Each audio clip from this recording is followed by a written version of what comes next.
Hola, buenas tardes. Mi nombre es Milagros Guadalupe Rojas Becerra. El día de hoy vamos a hablar sobre la transfusión sanguínea. La transfusión sanguínea es un procedimiento que consiste en hacer pasar la sangre o alguno de sus derivados de un donante a un receptor. ¿Para qué? Para la finalidad de reponer el volumen sanguíneo, mejorar la hemoglobina y la capacidad de transporte de oxígeno y otras sustancias. También vamos a corregir los niveles séricos de proteínas o para compensar el déficit de componentes de la sangre que son vitales para la supervivencia. Ellos son los glóbulos rojos, las plaquetas, el plasma, etc. Asimismo, la transfusión sanguínea está indicado para el tratamiento para pacientes que en su momento determinado presentan alguna carencia de componentes sanguíneos que no pueden ser sustituidas por otras alternativas. Algunos motivos pueden ser la pérdida de sangre como trastorno de traumatismo, cirugía del corazón o una cirugía mayor, trasplante de órganos, trastornos hemorrágicos como hemofilia, anemia severa, incluyendo anemia de las células falciformes. También tenemos el tratamiento para la leucemia u otros tipos de cáncer, trastornos que destituyen las células sanguíneas o médulas óseas, y también tenemos la incompatibilidad de RH en recién nacidos. También se pueden producir algunos efectos secundarios y riesgos, los cuales pueden ser hematomas en la zona de punción. También se puede contraer alguna infección por virus de hepatitis C o hepatitis B o la inmunodeficiencia humana. También pueden realizarse algunas reacciones alérgicas leves y también se pueden presentar lo cuales es fiebre, escalofríos, etc. También pueden realizar lo que es las reacciones transfusionales graves, que pueden ser hemólisis, destrucción de los glóbulos rojos, edema de pulmón, anafilaxia, etc. Primero que nada, el primer paso que vamos a seguir es identificar al paciente y la historia clínica, que son las correctas, ¿no? Aquí debemos de revisar que la indicación esté por escrito. Luego de ello, al momento de recibir el componente del banco de sangre, tenemos que verificar que correspondan los datos del paciente con los datos de la bolsa del componente y los datos de la hoja del banco de sangre. También tenemos que identificar la tarjeta de identificación y la pulsera. Luego también los datos que vamos a verificar del paciente son los nombres, apellidos completos, también los componentes a transfundir, el RH y el grupo sanguíneo. El segundo paso que vamos a seguir es identificar el producto. También debemos de confirmar que el precinto de compatibilidad adherido a la bolsa de sangre y la información impresa para verificar sean las correctas, ¿no? También los datos que vamos a verificar en la bolsa de componente es el nombre y apellidos del paciente, el RH, el grupo sanguíneo y la etiqueta de la leyenda que diga serología negativa. El tercer paso que vamos a seguir es obtener la historia transfusional del paciente. Aquí primero vamos a identificar si el paciente antes ha sido sometido a alguna transfusión sanguínea. Si ese fuera el caso, le preguntamos al paciente cómo se sintió antes, durante y después de la transfusión. Si ha tenido alguna reacción adversa, y si fuera la primera vez en que se le está administrando alguna transfusión sanguínea al paciente, le debemos explicar las características del procedimiento o los síntomas como las reacciones adversas que pueden ocurrir como cefaleas, escalofríos, etc. El cuarto paso que vamos a seguir es identificar el material correcto. Aquí tenemos que seleccionar el catéter o la aguja de calibre grueso con el fin de evitar fenómenos hemolíticos. También debemos optar por venas del antebrazo o de la mano. El quinto paso que vamos a seguir es la valoración del paciente durante la transfusión.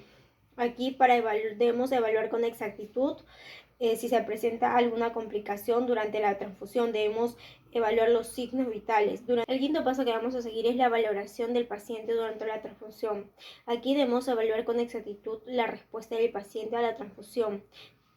Es preciso establecer el valor basal de sus signos vitales antes, iniciada y posteriormente cada media hora de la transfusión.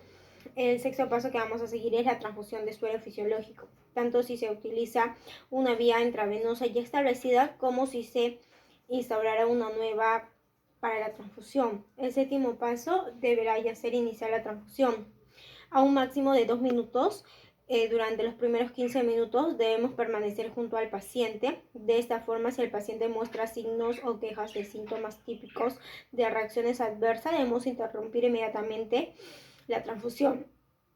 Unas cuantas gotas de sangre incompatible pueden resultar fuertemente lesivas y lo debemos comunicar inmediatamente. El octavo paso es mantener la velocidad de transfusión. Ya primero evaluar en los primeros 15 minutos que no se ha producido ninguna complicación, se aumentará la velocidad adecuada. El noveno paso es no añadir adhesivos al producto sanguíneo. Aquí debemos intentar siempre que pase solo y que jamás debemos perforar o inyectar aire a una bolsa o sistema, ya que podemos provocar contaminación bacteriana o una embolia gaseosa. El décimo paso debería ser ya registrar. Aquí debemos anotar y describir las características de la transfusión practicada, el producto sanguíneo administrado. También vamos a anotar los signos vitales antes, durante y después de la transfusión, el volumen total que hemos transfundido, tiempo de transfusión, respuesta del paciente, si se produce algún efecto secundario durante la administración de hemocomponentes, ya sea que el paciente presente alguno de los siguientes síntomas como escalofríos, hipotermia, hipotensión, cefalea, urticaria, disnea, dolor lumbar, etc. Aquí, como expliqué, vamos a suspender inmediatamente la transfusión y vamos a comenzar con un goteo de solución salínea para mantener la permeabilidad de la vía venosa con el fin de seguir teniendo acceso a la circulación. Debemos avisar inmediatamente al médico. También debemos vigilar los signos vitales cada 15 minutos. Luego de ello debemos de administrar oxígeno, adrenalina, etc. También debemos vigilar la ingestión y excreción. Y también debemos informar al banco de sangre y registrar todas las intervenciones del personal de enfermería que van a realizar. Es como le había explicado, no hay que verificar los datos correctos del paciente, que sea la historia correcta del paciente correcto, el volumen correcto, ¿no? Y el componente sanguíneo correcto, etcétera. También vamos, como lo había comentado, a evaluar el estado clínico del paciente y antecedentes transfusionales.